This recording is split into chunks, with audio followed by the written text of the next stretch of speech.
Contar-nos um pouco sobre como você começou a carreira como faroleiro. Portanto, eu sou filho de faroleiro. Fui feito e criado nos faróis. Andei a minha infância nos faróis com o meu pai. Seguidamente, acompanhava-os na altura que estavam no período de férias, vinhamos sempre com ele. Depois havia o período da escola, íamos para a escola, não é? E depois, muitos anos depois, já de ser adulto, surgiu a oportunidade de entrar a um concurso para faroleiro da Madeira, em 94. Concorri, eu e outros colegas, fizemos as provas cá, depois de fazer as provas cá, fomos ao continente fazer testes psicotécnicos, exames médicos, e depois está tudo ok nessa parte.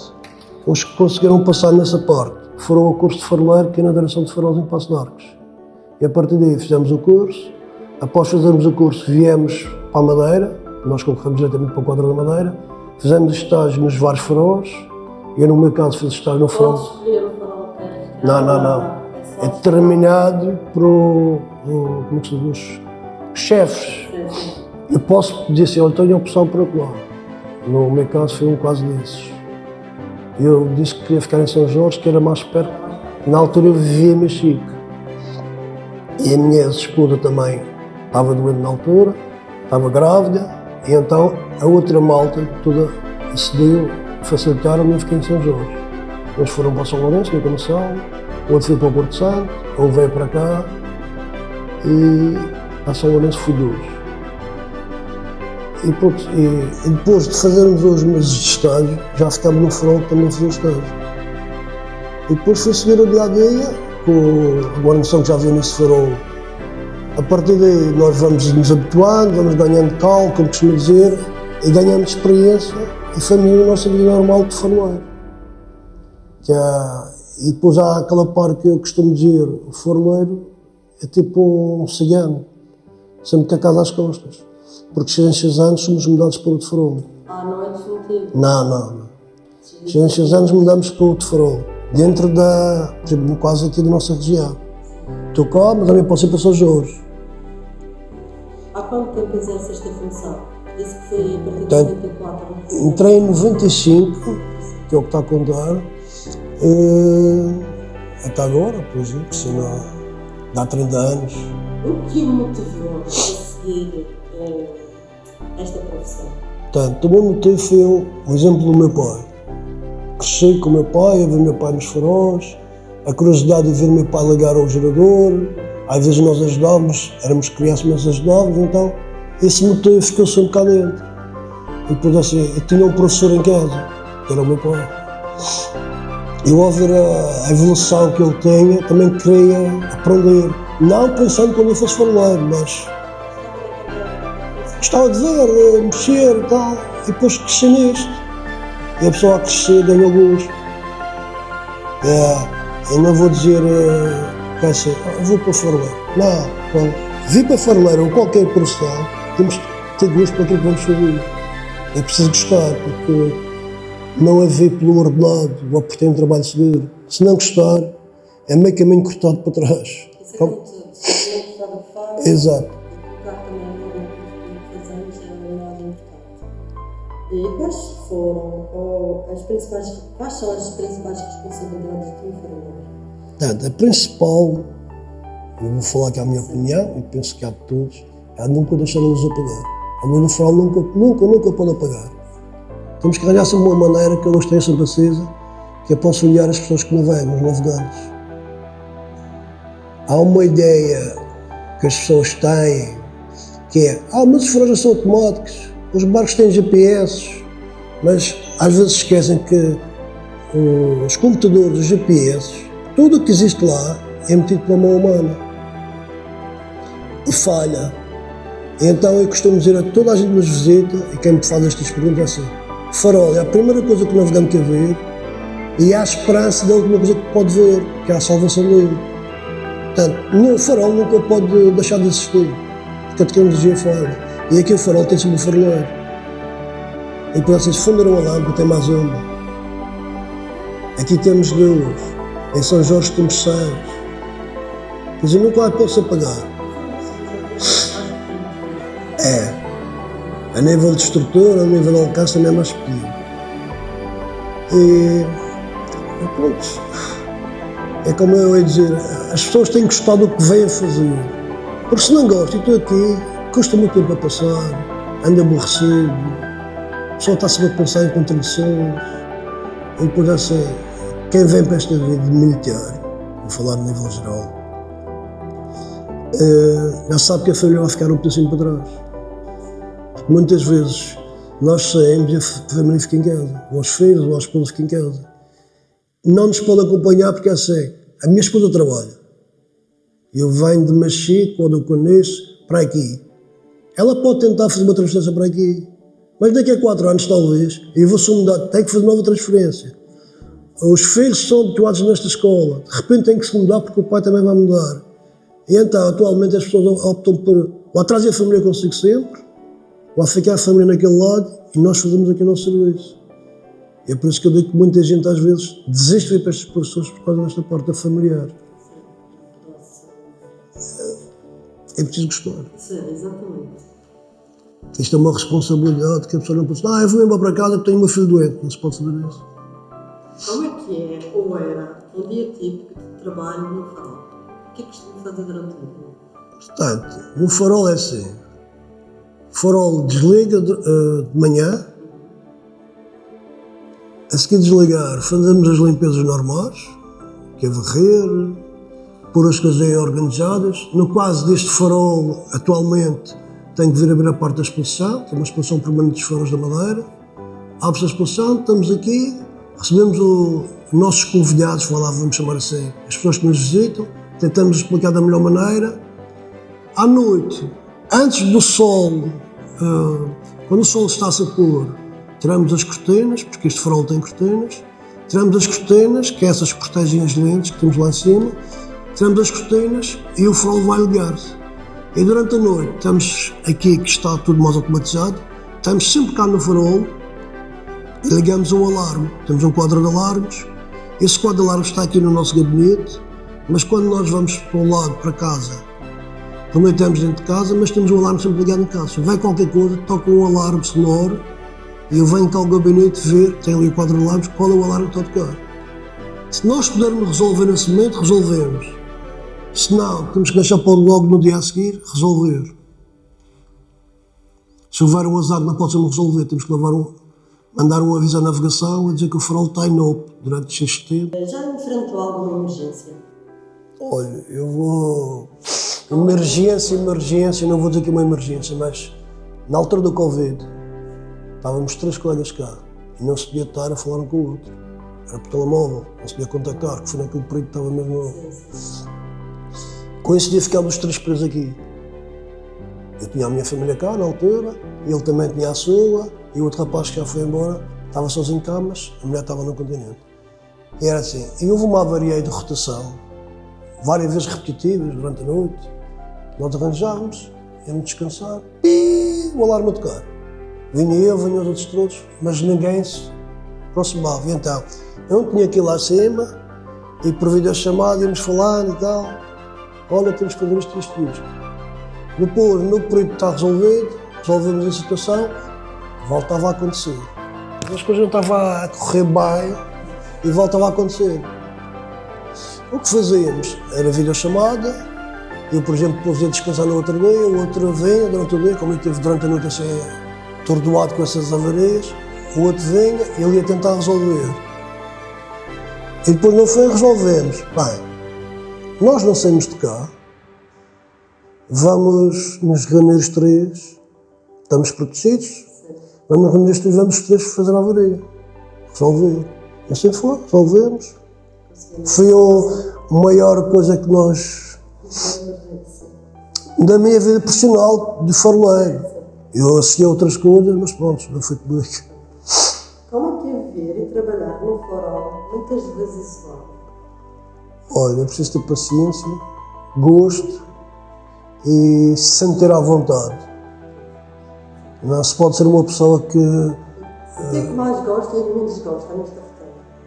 Olha, o que eu gosto de estar em contato com o público, tentar ajudar da melhor maneira possível de explicar o que é o farol. Por exemplo, aqui no caso temos esta exposição, é em explicar da melhor maneira a eles, que eles fazem perguntas, aos estrangeiros, praticamente tem mais estrangeiros que nos visitam, mas temos portugueses também a nos visitar. É isso que eu digo. Atualmente já temos que saber um pedacinho de línguas, se não se sabe, basta tentar chegar lá, tentamos resolver sempre. O convívio com eles, diariamente. E depois, no meu caso, o que me trouxe a vir para esta profissão. Nasci nisto, gosto disto e gosto do que faço. Há algum aspecto da natureza ou da solidão que marcou a sua experiência? Eu tenho um caso, por acaso, o meu falecido pai, que foi no Farol de São Lourenço. Eu não era faroleiro ainda, era criança. Foi com o meu pai, eu e o meu irmão, fomos para o meu pai foi de serviço para lá, íamos para lá por 15 dias. Na altura, Mas também é acompanhada sempre as formas? na altura de inverno fechei eu e o meu irmão, o outro irmão acima de mim. Isto foi na altura de inverno, estávamos a contar vir passar o Natal a casa, eu fui andando, entretanto dá-me ao tempo, que ir para irmos para São Lourenço era de barco. Éramos 2 rapazolas, vá lá. Com uma ida para 6 dias, o barquinho que ia lá, a lancha que ia levar o comer não podia ir porque estava mau tempo. E aconteceu a situação assim, nós quando comemos, normal, como começou a fazer, jogávamos o resto do pão fora, para a rocha e tal. E quando faltou os mantimentos, o meu pai foi à rocha buscar aquele pão que nós jogámos, sopas de leite para nós comermos. Isso foi a experiência mais marcante que ficou. Não foi de perigo, mas sentimos ali aquela coisa, se isto não melhorar, não havia helicópteros na Madeira na altura. O helicóptero que vinha do continente, mas não vai para casa. Sim, e depois havia assim, nós estamos a contar em Natal a casa, que a família toda, foi andando, e foi tudo passado lá no Olhar de São Lourenço. De lá, víamos as luzinhas a estralar. Foi a coisa mais marcante. Como é que a tecnologia mudou o seu trabalho ao longo dos anos? Agora tudo informatizado. Hoje é mais simples, tem mais responsabilidade também, derivado aos novos aparelhos que existem, mas a rotina do faroleiro é sempre a mesma. As pessoas pensam que por estar automatizado o faroleiro faz menos, mas não. A rotina é sempre a mesma. Temos que manter limpo, apresentável, para quem nos visitar, está sempre pronto. O farol tem que estar sempre operacional, nunca pode apagar. Se apagar, nem que seja, como eu costumo dizer, as pessoas pensam que tem a brilhar, nem que seja como uma velinha por lá no meio, porque tem as lentes que depois vai dar um aumento, mas há uma luzinha ali, eles vão saber. A característica é que vai ser diferente, mas está ali uma luz presente. E é o principal objetivo, é não deixar a luz apagada de farol. Eu acho que é a principal coisa que um faroleiro tem. É automatizado-se. Sim. Atualmente são os faróis que... manualmente este farol? Já. Há muitos anos. Não no meu tempo, mas quando eu era criança. Que sentimentos teve ao ver parte do seu trabalho sem se substituir por sistemas automáticos?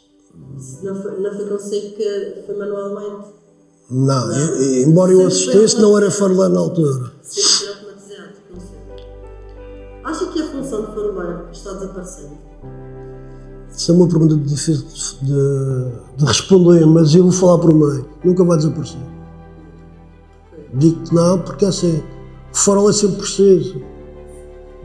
Vão dizer assim, mas hoje é tudo automático, é tudo elétrico e tal. Mas se avariar, tem que ver que alguém que perceba disto, arranjar. Daí eu digo que a profissão de faroleiro, embora a tendência é para ter menos pessoal sempre, mas o faroleiro nunca vai desaparecer. Nem pode desaparecer. O que acha que se perde ou se ganha com a automatização dos faróis? Acha que perde-se alguma coisa? Perde-se a vertente humana, pode-se trabalho, mas a nível de... O automatismo também é mais avançado, é mais moderno, tem outra tecnologia, outros conhecimentos que nós vamos nos adaptando ao longo do tempo e torna-se mais viável, talvez, não sei. Embora tenha que ter sempre a presença humana, embora seja automático, mas nem que seja só para ir lá fazer manutenção, que é quase nós vamos às salvagens fazer, os serviços têm as salvagens fazer manutenção, se não houver manutenção também aquilo paga-se. Exatamente. Em sequência, já me respondeu também esta pergunta, como é que deu o futuro da profissão? Disse que, na sua opinião... Na minha opinião, esta profissão nunca vai acabar. Eu dou-lhe um exemplo disso. Recentemente acabou um curso, agora no dia 20, 19 de junho, e vem para cá novos faroleiros. Se fosse para acabar, como muitas pessoas pensam, não havia mais cursos. Porque é assim, o pessoal está no ativo, vão envelhecendo, depois há outros que vão falecer, doentes, e alguém tem que vir ocupar esse lugar. E tem que ter pessoal formado para essas condições. Que é o caso disto agora, vem mais 2 para aqui, 2 para São Jorge, mais um para o Funchal. Portanto, daqui a uns dias mais 2 vão embora para a reforma. O mais velho já vai passar a servir. Vai sempre assim nesta... Exato. E depois há várias lesões no que o nosso trabalho acontece, que é as costas, os joelhos, de subir as rochas, ir às torres, às vezes, e às vezes lesões nos joelhos, nas costas, o mal do farolagem aumenta as costas. E isso precisa de pessoal mais novo também que possa fazer. A pessoa já vai com 50 e tal anos, para subir uma torre e andar lá em cima a pintar já não é fácil. Embora tenha vontade, que para cá sempre fui a todas as torres pintar, à cúpula, que é a última parte do que tem no farol, mas não é fácil, uma pessoa com uma certa idade já está lá em cima. E depois é assim, os reflexos já não são os mesmos, e qualquer escolha é a morte do artista. A realidade é esta. Existe alguma história marcante que gostaria de compartilhar? Estive nas Salvagens, foi quando nós fomos fazer a habitação do posto da Polícia Marítima.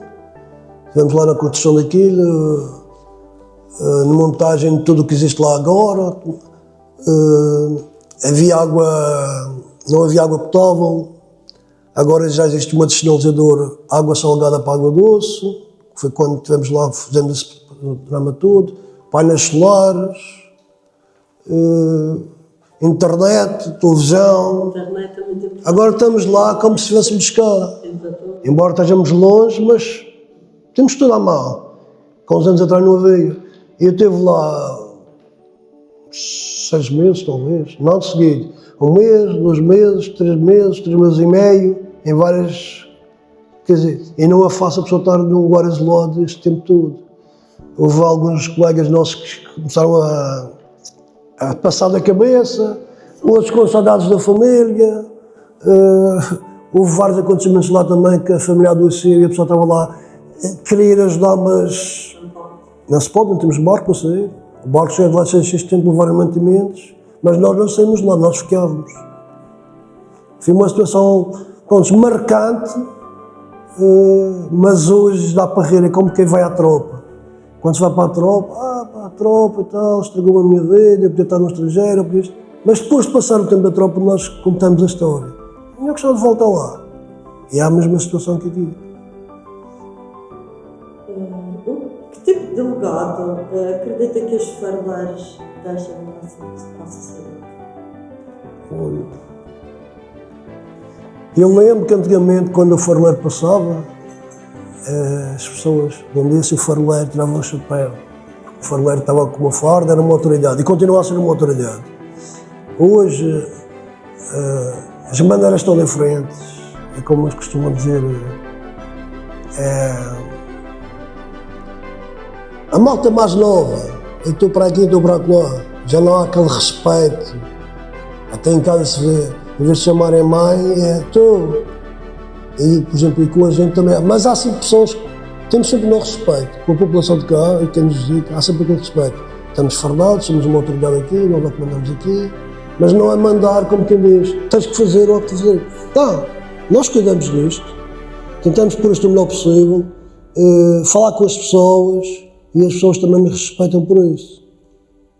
Há um sentido de responsabilidade, eles também esta pessoa é uma pessoa que, para estar aqui, estudou, tirou algum curso, merece algum respeito. Porque no caso este farol tem 103 anos, vou fazer agora 103 anos, para estar de pé, alguém teve que se esforçar e é aí que eles têm respeito também. Exato. E sempre houve uma boa ligação com as pessoas. Claro que a malta mais nova é moderna, mas mantém o respeito sempre. O que diria para quem tem curiosidade ou interesse em conhecer mais sobre a vida no farol? Olha, o que eu diria, eu vou ser simples e direto. Venham cá nos visitar. E a melhor resposta para isso é: venham cá nos visitar, sentem a experiência e veem a realidade. Que mensagem gostaria de deixar sobre a importância dos faróis e de quem cuida deles? Olha, a melhor mensagem que eu vou dizer é: continuem com o trabalho dos faroleiros, continuem a manter os faróis e continuem a dar uma imagem cada vez melhor dos faróis e que as pessoas venham visitar. No caso deste farol, que eu estou a chefiar já há alguns anos, é o Farol Majestade de Portugal. Vim para aqui em 2018 como chefe e estou até agora, e estou a Farol Majestade de Portugal. Porque eu propus-me um objetivo, o Farol Majestade era o de Aveiro. E quando eu cheguei cá, havia dois colegas meus que estão continentais. Um já veio ficar aqui, este rapaz que apareceu pouco, e eu disse: nós temos que ser um farol com mais visitas e vamos trabalhar para isso. E no ano seguinte, até o dia de hoje, conseguimos. Somos o farol mais visitante. E é o farol mais procurado, e se repararmos, é o farol que mais fotos existe. A circular tem o pôr do sol e tem o farol. Há uma conjugação ali que as pessoas vêm nos procurar. Se chegarmos cá, a partir das 5 da tarde, 4h30, 5 da tarde, o redondo ali fora na estrada, está cheio de carros para ver o pôr do sol e esperar para ver a luz do farol. Além da paisagem que existe, que é o mar. Não tem horário ou não tem horário? É melhor não. Não tem horário. É permanente 24 horas. E agora para terminar. Porque é 24 horas o serviço. Vamos nos rendendo, mas estamos cá todos. E agora para terminar, se pudesse voltar no tempo, escolheria ser faroleiro. Não, esse não, fazer a mesma coisa. Muito obrigada. Satisfeito até o dia de hoje com a minha profissão. Aprendi, tive um bom professor, que foi o meu pai. Segui os passos dele por gosto e por querer também seguir o exemplo dele, lá, como nós costumamos dizer. A criança tem sempre um ídolo. E no meu caso, digo e vou dizer sempre, meu pai foi meu ídolo, foi meu professor, foi meu instrutor, foi tudo para mim. Já falecido, mas está presente nos faróis e continua nesta exposição. E é a melhor coisa que eu tenho gratidão para meu pai e para todos que nos visitam. Eu tenho vaidade a dizer: isto era o meu pai. Como outros colegas também são filhos faroleiros, também, se estiverem cá, tiver o pai ali, também dizem. Como no continente também há muitos colegas meus, que os pais também. Exatamente. Eu, por exemplo, eu tenho 2 tatuagens no meu corpo. Eu costumo dizer: estou a orgulho da minha vida. Tenho a tatuagem da minha filha e tenho um farol aqui. O orgulho da minha vida, o meu ganha-pão, e tenho atrás a paz em solidão, que é o que se envolve aqui. Tenho isso tatuado no meu corpo. Pronto, muito obrigada, senhora.